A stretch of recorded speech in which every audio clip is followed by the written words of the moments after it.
No. I'm just indifferent. Okay. I'm indifferent. Sounds like you're not thrilled to me. Oh, I'm not thrilled, nor am I thrilled.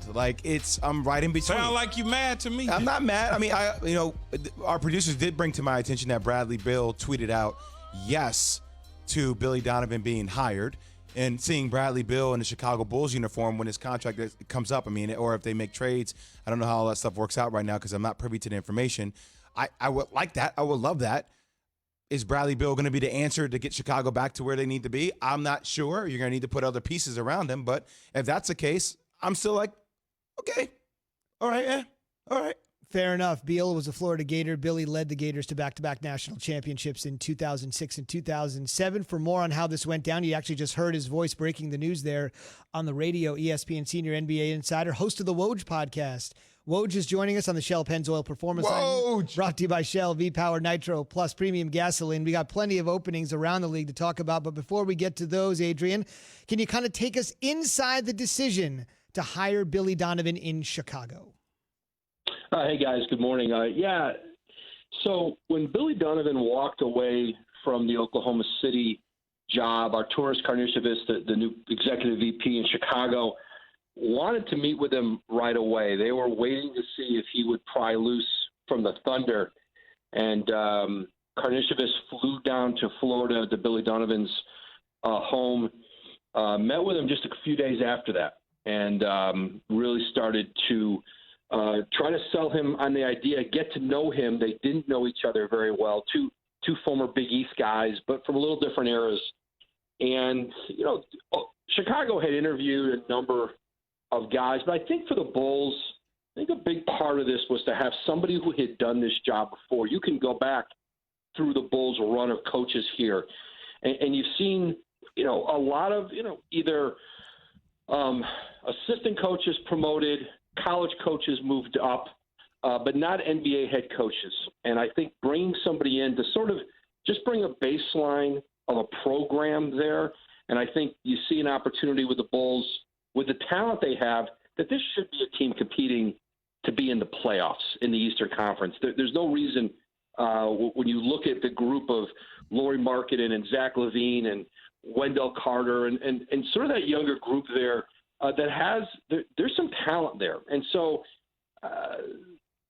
they really hit it off, both Donovan and Karnisovas. Mark Eversley, who is the GM, works in the front office with Arturas, and they hit it off. And I think the idea of that marketplace in Chicago, and like Jay said coming in, I think Chicago should be in the conversation with big free agents. There's no reason the Chicago Bulls shouldn't be part of that. But to get your organization to that, like being in a big market's not enough. New York has shown that. The LA teams, when they weren't run well, showed that. Big free agents don't just show up. And I think there's a hope there that Billy Donovan can, start to develop the group they have, but just bring a baseline of, we've got a head coach, we've got someone who's coach of the year, who's been in the playoffs every year. And so I think for both sides, the fit really worked. Woj, help me understand this, though. Billy Donovan said that he didn't want to rebuild at OKC, but isn't this sort of kind of a mini rebuild?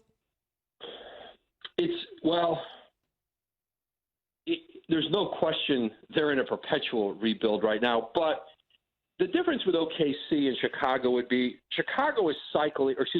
OKC is cycling out with veteran players now, and they've got all these draft picks in Oklahoma City. They're set up well for the future, but really far down the road.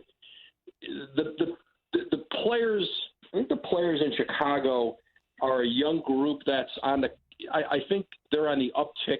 Oklahoma City, they're going to cycle down and then back out, and I think for him, the 5 years, he was ready to try something else somewhere else.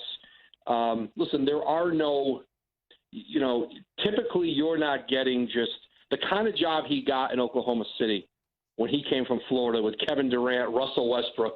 Listen, typically those jobs aren't available and open. And I think when he looked at what was out there, but I think more than that, I think Billy Donovan felt a connection with the people there and felt like it was a place he wanted to go to work every day.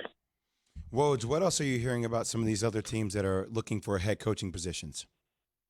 Well, Philly, which is, I think probably the other job people I'm most intrigued with right now because of the talent there, Joel Embiid, Ben Simmons, and that group.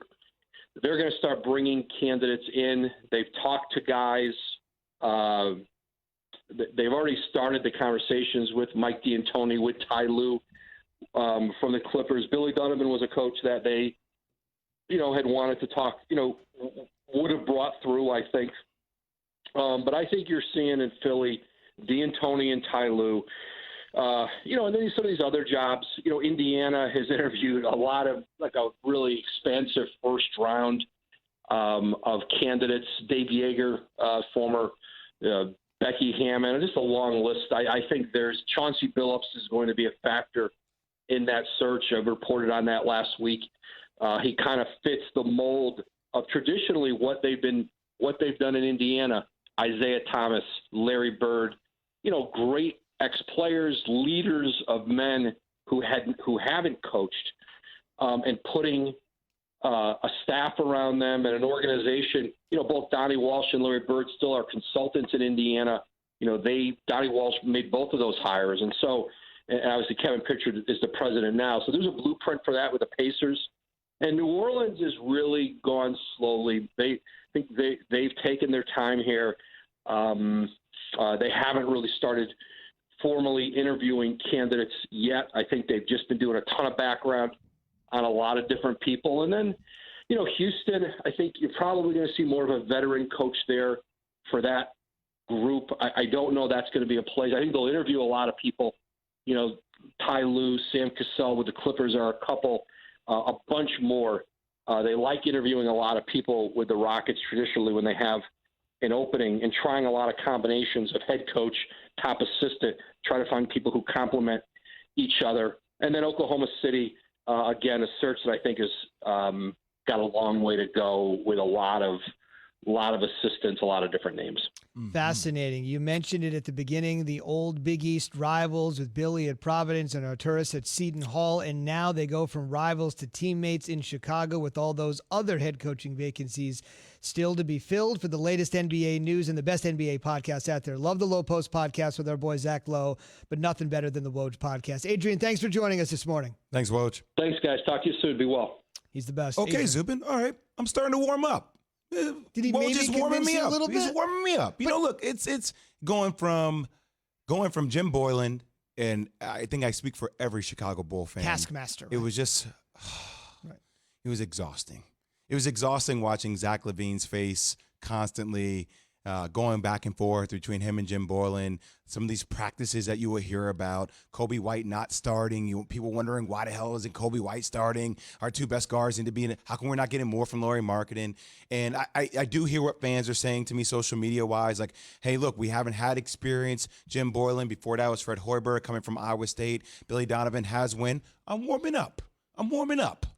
Okay. For those that don't know, obviously you played for the Chicago Bulls, and people may not be aware of that, but it's also been one of those situations where you look at it and say, look, Woj said it. There's no reason they shouldn't be on the marquee with some of these other big market teams in able to attract high-level free agents, draft well, develop well. I don't know what it was like when you played, but when you were watching Michael and when you were even watching the Bulls when they were a poor team, they almost always were up there like at the top of the league in attendance, no matter how bad the team was. Zubin, I'll tell you this. So from my time, I was only there for a year. I wish I could have been there a lot longer. Sure. But the year I was there, we were called the Baby Bulls. Packed. Every game. Packed. Now, I was 95-13 in my 3-year stint at Duke. I lost 13 games like in my first, month and a half with an NBA. It was shocked, but still every game was at that level. Keyshawn, don't make faces like that. No, Why do you get mad when I talk about myself? You talk about yourself the whole show. I didn't say it one word. I didn't say one word. I just said 95-13. I was like, that's interesting. It's pretty good. I'm like. With the title? But when I see Bradley Beal tweet about it, I'm like, okay. And I said it on the podcast before, like, look, they're not going to get AD. AD's probably going to stay in LA, right? You still want AD to come out and have a visit. Take a look-see. Take a look-see. Like, come to your hometown. Right. Take a visit with us. Talk to us. Like, allow us to have that moment from a marketing perspective. And it is. They should attract big-time free agents. Well, like Woj said, when you have bad organizations being run bad, great organizations in good cities and towns run bad. I'm not going to Chicago with that mess. But you bring in somebody with experience like Billy Donovan. Now you can have people start to say, okay, he's a good coach. You have veteran players that have played for him that'll say, okay, well, I'll mess with him. He's cool. And that's what you get. You get the positive side of things opposed to hiring somebody that they didn't necessarily approve of. But I own this, right? So sometimes as a fan of a team, like you want that, I want that really big hire. It just gets you there. Really big. Right? You want that. You want that. But also after you have time to process a decision and think about it for a second, you're like, okay, like let